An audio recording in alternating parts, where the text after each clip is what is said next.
Hola, hola. Good morning, good afternoon, and good night. Coming to you with another video supplement review. Topic of today: Alphacre. Mmm. Fruit punch. Mmm. Delicious. Mmm. Now, one of the reasons why I want to go over this is I've been a fan of it for a while. It People like pre-workout. Okay, pre-workout is all about enhancing your ability to perform in the gym. Is stimulants more or less than not. People like the stimulant version. Me, I believe that sometimes you get burnt out on stimulant pre-workouts, and people forget what pre-workouts are supposed to do. They're like, oh, I don't get that tingly feeling. I don't get this. I don't get that. It's like, if you're not getting the pump, if you're not getting the endurance, the energy, the natural energy, I should say, the the best out of your workouts, then obviously that pre-workout's not for you. I've always been a fan of Megawatt V2 because it's a stimulant base, and I'm tired. That little extra makes the workout so much better. Yes. But, sometimes I like to get off it. I go a bicycle 2, 3 months on and about 2 months off. But the reason why I choose Alphacre is because Alphacre is a creatine monohydrate based pre-workout. Low stimulants to no stimulants. Let me rephrase that. It's no stimulants. There's no caffeine. There's nothing in it.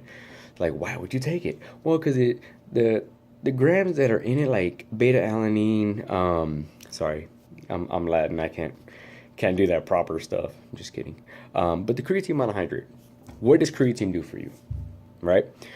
It allows you to hold a little bit of water in your muscles.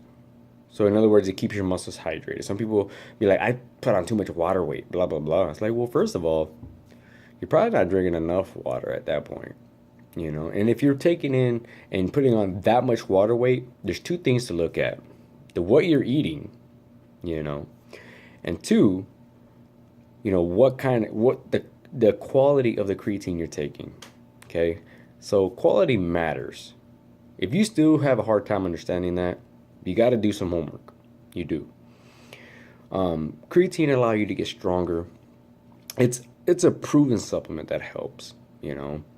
Especially when it comes to in your workouts. No, you don't have to creatine load. Some people do that to get it in their system faster. Me, I see it as, hey, you know what? You're no time frame. Just take it accordingly. This is why we can't have nice things, because people abuse it and get done with it, and we don't want that. But what I like about it is that the endurance, the volume that I get, my muscles look fuller. They feel fuller because, they're holding on to a little bit more water. I don't look as flat. But at the same time, that just reminds me that you have to drink water.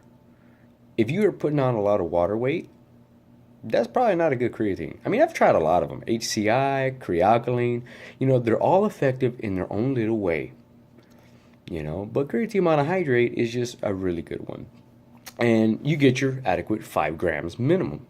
In order to make creatine effective, you have to get at least 5 grams. If you're getting 3, that's okay, but you're not really getting the benefit of it.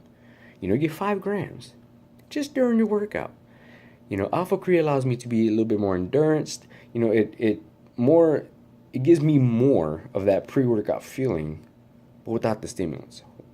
So if you need something to cycle off a stimulant-based pre-workout, Alphacre is a really good choice. If you like taking creatine, but you don't want to spend the money on creatine plus a pre-workout plus, hopefully it's going to work and hopefully it's going to do what it's going to do, then there you go. I mean, I can tell you all the stats and blah, blah, blah. But at the same time, in the end, are you going to do the homework? I always say, what, me, I test it, I like it, I give my opinion. But at the same time, I do the homework. I do the testing, Some people believe are there side effects? Yes. Hell yes. There's side effects to everything. There's even side effects to water. Drink too much of that and see what happens. So what, do I experience any side effects with this one? No. I don't retain that much water. I retain enough for my muscles to be hydrated, in my opinion. Because I drink more than your average. I'm not your average. So I got to drink more than your average because I'm putting out more out of my body. So I need to take in more. Okay, it's math. But again, it just comes down to preference. I like to stick with what I know works. I've tested this a couple times, and it's never done me wrong. It's always feel stronger. And you know what the best part is? I'm even in a deficit right now, and the fact that I can feel stronger, still be fuller, so on and so forth. Why not? And I mean, yeah, I can be tired because I'm not eating as much and so on and so forth. But at the same time, it's there. The focus is there. The ability to push through workouts, that pump, that's there, and it's yeah, yeah. I always say you can kill two birds with one stone. Pre-workout plus creatine, let's go. If you look at most creatine-based pre-workouts, they have 3 grams, maybe. Or they'll have one of those labels where it says that it has like 5 grams, but it has like a whole list of supplements in that 5 grams, but you don't really know exactly what part of that 5 grams is actually the vitamins or whatever the hell. I mean, don't be fooled. Don't be fooled. That does happen. But that's enough out of me. I do recommend it. If you're catching this tonight, good night, sweet dreams. If you're catching this in the morning, good morning. Let's make today, tomorrow, and every day count. Y'all have a wonderful one. Adios.